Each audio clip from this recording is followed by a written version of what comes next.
ஓம் குருவே சரணம். சத்குரு வெங்கட்ராம சுவாமிகள் மனிதனுடைய பிறப்பு முதல் கடைசி காலம் வரை எவ்வாறெல்லாம் நாம் இருக்க வேண்டும் என்பதை பற்றி பல இடங்களில் அறிவுரை ஆன்மீக சொற்பொழிவுகள் ஆற்றியுள்ளார். அவற்றில் முக்கியமானது போஸ்ட் ரிட்டையர்மெண்ட், நம்முடைய அந்திம காலம் 55-60 ஆண்டுகளுக்கு அப்புறம் நம்முடைய வாழ்க்கையை எவ்வாறு பயனுள்ளதாக போக்கிக்கணுன்றதை பற்றி நிறைய இடத்துல சொல்லியிருக்காரு.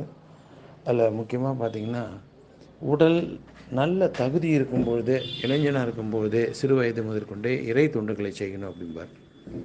சுவாமிக்காக நம்மளுடைய உடம்பை தேகத்தை நன்கு தேய்த்து நம்மளுடைய உடம்பை சுவாமிக்காக நம்ம சேவை மனைப்பாடுகளோட காசு இல்லாமல், கட்டணம் இல்லாமல் சுவாமிக்காக திருப்பணி ஆற்றணும்னா இறுதி காலம் நல்லா அமையும். இறுதி காலத்தில் நான் திருப்பணி பண்ணுறேன், நம்ம ரிட்டையர் ஆன பிறகு பண்ணுறேன்னு சொன்னால் நம்ம கரண்டி தூக்கத்துக்கு கூட வலி இருக்குமான்றது தெரியாது சில பேருக்கு. அதனால் அப்போதைக்கு இப்போதைய சொல்லி வைத்தேன் அரங்கமான நகருளானேன்னு சொல்கிற மாதிரி சின்ன வயசுலேருந்தே திருப்பணியை செய்யணும். சத்குரு இந்த மாதிரி இதெல்லாம் விட்டுட்டோமே, நாங்கள் ரொம்ப 60 இருக்கோம், நம்ம என்ன பண்ணுறது அப்படின்னா, இப்போவும் காலம் கெட்டு போகல. குருநாதர் நிறைய விஷயங்கள் சொல்கிறாரு. ஏன்னு கேட்டிங்கன்னா, நீங்கள் குறிப்பிட்ட ஒரு சில இது பாராயணம் பண்ணிங்கன்னா இறை உங்களுக்கு நல்ல வழி காட்ட பெறுவீங்க. ராமாயணம், மகாபாரதம், பகவத்கீதை இதெல்லாம் படிக்கலாம். நிறைய போர்ஷன் இருக்குது. ஆனந்த ராமாயணம் இதெல்லாம் இருக்குது. இதெல்லாம் நீங்கள் ஒரு நாளைக்கு ஆரம்பித்து அதை முடிச்சுட்டு குறிப்பிட்ட நாள் 48 நாள் அது மாதிரி பகுத்துக்கிட்டு நீங்கள் பிரிச்சுட்டு பண்ணலாம். பண்ணிவிட்டு அது முடிவில் பார்த்திங்கன்னா பாயசம் நைவேத்தியம் பண்ணி அதை சுவாமிக்கு வச்சு ஏழைகளுக்கெல்லாம் தானமாக கொடுத்திங்கன்னா விசேஷம். தினசரி நைவேத்தியம் காமிச்சு இது பண்ணிங்கன்னா விசேஷம். இது சத்குரு அவர்கள் நம்மளுடைய அன்னதான கூடத்திலே இது மாதிரி நிகழ்த்தி காட்டினார். திருக்கார்த்திகை தீபத்தின் பொழுது ஒரு அடியாரை 10 நாட்கள் தொடர்ந்து ராமாயண உபன்யாசம் பண்ண வச்சார். அதனுடைய முடிவில், அந்த 10ஆம் நாள் முடிவில் பாயசம் வச்சு அதை தானமாக அளித்தார். எல்லாருக்கும் தானமாக அளித்தார். இந்த மாதிரி செய்யும்பொழுது கடல் கடந்து செல்லும்பொழுது அனுமன் அவருக்கு உதவி செய்வார் அப்படின்னு சொன்னார். அவரை ஒரு வெளிநாடு போக வேண்டியிருந்தது அந்த இது முடித்த போது. அப்போது அனுமான் உங்களை இந்த புண்ணிய சக்தி வச்சு காப்பாற்றுவார் அப்படின்னு சொல்லி சொன்னார்.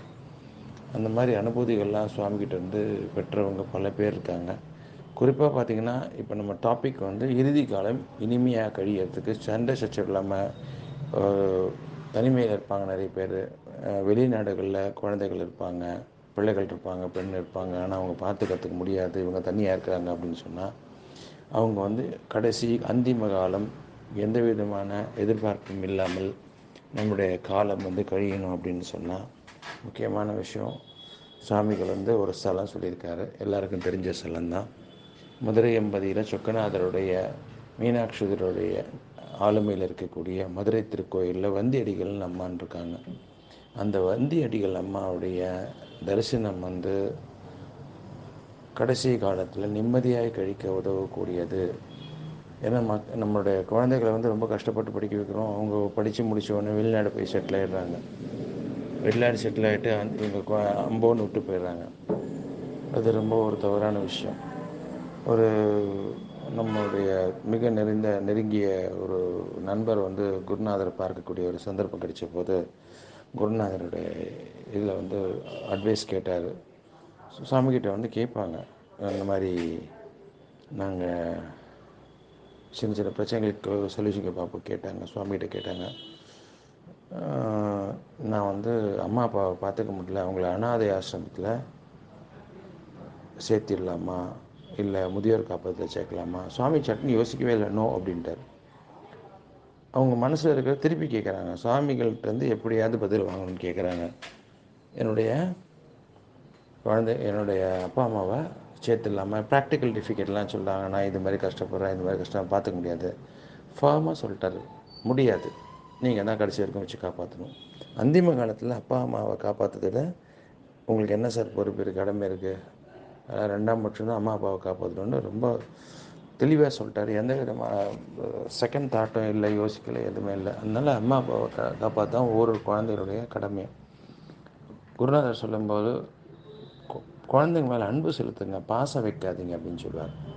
பாசம் வச்சிங்கன்னா அது வந்து உங்களுக்கு டிசப்பாயின்மெண்ட் ஆகிறதுக்கான வாய்ப்புகள் நிறைய இருக்குது. அதனால் வந்து குழந்தைங்களுக்கு உங்கள் கடமையை செய்யுங்க. அம்மா அப்பா குழந்தைகளை ஈன்ற பின்னர் அது வந்து கடமை என்னவோ அந்த கடமையை கரெக்டாக செஞ்சுருங்க. அதை தாண்டி அளவு விட எக்ஸ்ட்ரா அளவு கூட அவங்க மேலே வந்து பாசம் வச்சிங்கன்னா பின்னாடி வருத்தப்படுற மாதிரியான சூழ்நிலைகள் வரும்.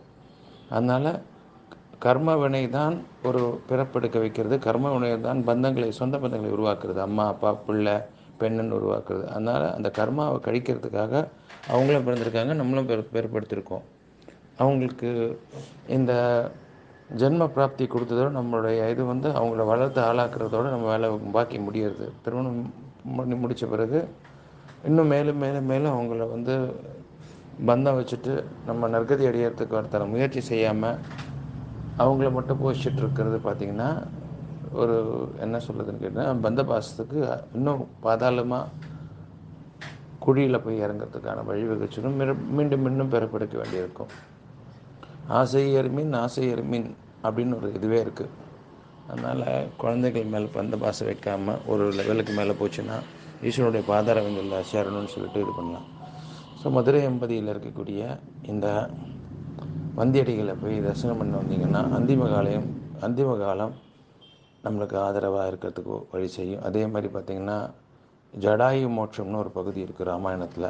அந்த ஜடாயு மோட்சத்தை தினசரி படித்து வந்தீங்கன்னா நம்மளுடைய அந்திமம் வந்து பத்திரமா போய் நம்மளுடைய அந்திம காலத்தில் நம்மளுடைய யார் எடுத்து போடுவா, யார் இது பண்ணுவா, அந்திம காரியங்கள்லாம் செய்வான்ற ஒரு கவலை இல்லாமல் இருக்கும். அதை வந்து அந்த ஜடாயு மோட்சத்தை வந்து பாராயணம் பண்ணுறது ரொம்ப விசேஷம். அதேமாதிரி தகனம் செய்யும்பொழுது நீங்கள் வந்து எலக்ட்ரிக்கல் இதில் வந்து தகனம் வந்து அறவே தவிர்த்து விடுங்கள். ஏன்னா 10,000 வோல்ட்டு வந்து பாஸ் ஆகும் உடம்பில். அதை தவிர்த்துடுங்க. விறகால் எரிப்பது தான் சால சிறந்தது. இதற்காக இன்னும் வந்து இருக்குது. சென்னையில் சில இடங்களில் தகனம் செய்கிறது விறகுல செய்கிறாங்க, இன்றைக்கும் செஞ்சுட்டு தான் இருக்காங்க. இல்லைன்னு சொல்லிட்டு சௌகரியம்னு சொல்லிட்டு செய்யாதீங்க. 10,000 வோல்ட்டு வந்து அந்த உடம்பில் வந்து பாயும்பொழுது அந்த உடம்பு தாங்காது. ஏன்னா இறந்துட்ட பிறகு அந்த ஆன்மக்கூட்டில் அந்த உயிர் தங்கியிருக்கும். தச வாயுக்கள் பிரிஞ்சால் தான் எல்லாமே ஃபுல்லாக வெளில வருது. முதல் நாள் பிரிஞ்சவொடனே 2ஆம் நாள் 3ஆம் நாள் வந்து உங்களுக்கு வந்து பிரிஞ்சிடுச்சு அப்படின்னு சொல்லிட்டு எலக்ட்ரிக்கல் கிரிமேஷன்றது அறவே தவிர்க்க வேண்டும். கவனமாக இருங்க. தன்னுடைய தந்தைக்கு ஆற்றக்கூடிய முக்கியமான கடமை என்ன, விறகால தான் தகனம் செய்யணும். அது தவறி போய் எலக்ட்ரிக்கல் கிரிமேஷன்றது வந்து அதுக்கு உரித்தான அந்த வடிகளை வந்து தாய் தந்தையர் அவங்க பெரியவர்கள் இல்லை இவங்கெல்லாம் உற்றார் உறவினர்கள்லாம் அந்த எலக்ட்ரிக்கல் கிரிமேஷனில் அந்த வோல்டேஜை அவங்களுக்கு தாங்க முடியாமல் இருக்கும்போது அந்த வேதனைகள் வந்து அந்த வேதனைகள் யார் காரணமாக இருக்காங்களோ அவங்களுக்கு தான் சுமத்தப்படும் அந்த கர்மா என்பதை கவனத்தில் வைத்துக் கொள்ளுங்கள். பயமுறுத்துறதுக்காக சொல்ல, நம்மளோட கடமை சரியான முறையில் அந்த கர்மாக்களை செய்கிறது. தர்ப்பணாதிகள் பற்றி பின்னர் இதில் டாப்பிக்கில் பார்க்கலாம். எதுவும் என்னுடைய அனைத்து முன்னுடைய அருளாளர் எதுவும் என்னுடைய அனைத்து முன்னுடைய அருளாளர் எதுவும் என்னுடைய அனைத்து முன்னுடைய அருளாளர் ஓம் குருவே சரணம்.